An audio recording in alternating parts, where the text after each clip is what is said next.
passer à notre invité du jour, spécial tennis, à l'approche bientôt de Wimbledon d'ailleurs qui approche, le tennisman monégasque, Lucas Catarina. Comment ça va Lucas? Ça va, bonjour, merci pour l'invitation. Est-ce que tu es en forme? Ça va, Ouais. tout va bien. Bon, ça va. T'as pas cramé encore sous Pas le encore. soleil monégasque? Pas encore, Ouais, ça va pas tarder. Bon, si je dis pas de bêtises, t'es professionnel depuis 2015. C'est ça? Oui, Bon, ça va. C'est C'est précis, ça. hein. C'est ça. J'ai commencé le circuit en 2015. T'as atteint autour de la 300e place mondiale. Ouais, Et c'est ça. actuellement, tu es 344e. C'est ça. Je suis pas mauvais, hein. T'as bien fait Merci. tes devoirs. Avec internet, c'est pas compliqué. Oh, Voilà. Ah là, je te mets un applaudissement. Ça commence. Allez, c'est bon, c'est parti. Ça fait 1 minute qu'il est là. On va commencer très simplement et gentiment. Alors, pourquoi le tennis, Lucas? Pourquoi tu as choisi le tennis? Alors au début, c'était complètement par hasard. Moi, mon père et mon grand-père étaient joueurs de foot.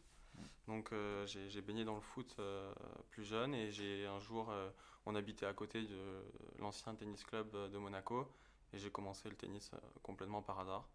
Donc vraiment, il n'y a pas vraiment de raison, quoi.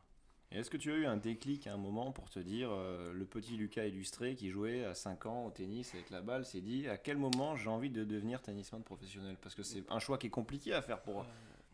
Franchement, déjà encore une fois, avec mon père, j'ai toujours baigné dans le sport. Lui, il est fan de tous les sports, donc depuis tout petit, je regarde tout à la télé. J'ai toujours un peu rêvé de faire une carrière et après, avec pourquoi le tennis, ça m'a plu, j'ai continué. Je faisais le foot et le tennis jusqu'à mes 14 ans, 13-14 ans. Et je me débrouillais plutôt bien au tennis. Et puis ça s'est fait un peu naturellement.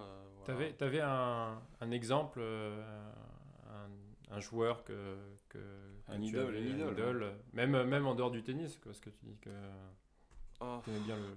un autres sportif, sports. un sportif qui me vient comme ça à l'esprit, peut-être pas forcément, mais j'ai toujours admiré n'importe quel sportif, on va dire. Ouais. Les Après, efforts, bon, quoi. dans le tennis, Hmm. avec la génération qu'il y a, évidemment, Federer, Nadal, Murray, Djokovic, ça donne envie de jouer au tennis. Donc, Mais il n'y a peut-être pas un que mec ça- qui ça y t'a fait. inspiré, qui t'a dit, qui t'a donné envie de te surpasser? Un mec quand t'es au bout du rouleau, après 3 heures de C'est jeu en plein cagnard, où tu te dis... J'ai pas vraiment où je me dis je veux faire vraiment c'est lui qui m'a illuminé, quoi. Ouais. J'ai pas vraiment un idole. Est-ce que J'ai plein de personnes. Philippe Pierre-Huit, C'est l'animal, le rugbyman, là, ancien rugbyman pro, le Montferrandais qui est là. La cocarde sur le cœur. Tu sais qu'il a porté le maillot de l'équipe de France, le fil. Hein. Attention. c'est ouais, bon. à ses heures perdues. On a quelqu'un de sérieux. Mais un peu sur le lui, il plateau. avait l'avantage de le porter en troisième mi-temps. Non, arrêtez. Arrêtez un peu vos conneries. L'équipe arrêtez de un peu France de Caipirinha. Parce que pour rester sur le côté sportif, tu as quand même un jeu un peu justement à la Murray où tu as un coup Mais- t'as pas un coup fort, t'as pas de coup faible, t'as pas de coup fort. Tu as un jeu qui est. J'allais dire Murray, c'est Voilà. c'est un de mes joueurs préférés aussi pas dans étonné. l'attitude. J'aime bien parce que c'est celui qui montre encore un peu d'humanité. Je sais pas si on va D'humanité, dire ça parce que ouais, les autres c'est ça. ils sont tellement incroyables. c'est des robots. J'ai l'impression ils ont pas Des de monstres. sentiments, je sais pas. C'est vrai. Mais j'aime beaucoup Murray. Et quel est pour l'instant dans ta jeune carrière, ton meilleur souvenir justement tennistique? Ça peut être une rencontre, ça peut être un match, ça peut être un moment où tu t'es dit, je regrette pas d'avoir sacrifié entre guillemets 10 ans de ma vie à faire du tennis. Un super moment. Il y en a eu plusieurs. Ouais. Je sais pas. Après, j'ai eu la chance de pouvoir jouer la Coupe Davis avec Monaco. J'ai aussi les invitations que j'ai reçues au tournoi ici. Donc, je peux dire que c'est mes matchs que j'ai joués ici devant ma famille, mes amis. Je pense que c'est mes meilleurs souvenirs avec la Coupe Davis. Ouais. Donc, ouais, je pense que ça D'ailleurs là tu reviens tu Chypre. reviens de la Coupe Davis justement à Chypre. Tu veux nous en dire 2 mots parce que je pense que vous avez fait un super parcours avec Monaco. Ouais, c'était difficile. Il faisait super chaud là-bas, donc les conditions étaient pas faciles avec un peu la tension et tout ça, mais on s'en est bien sorti et on est content d'être dans la division 2 Ouais. pour l'année prochaine. C'est important pour Monaco en plus. Très Donc, important. c'est important pour toi. Et justement, pour revenir à tes choix un peu personnels et tes ambitions, qu'est-ce que je sais parce qu'on se connaît, donc je sais que ton ambition, ça serait de participer au qualif d'un grand chelem.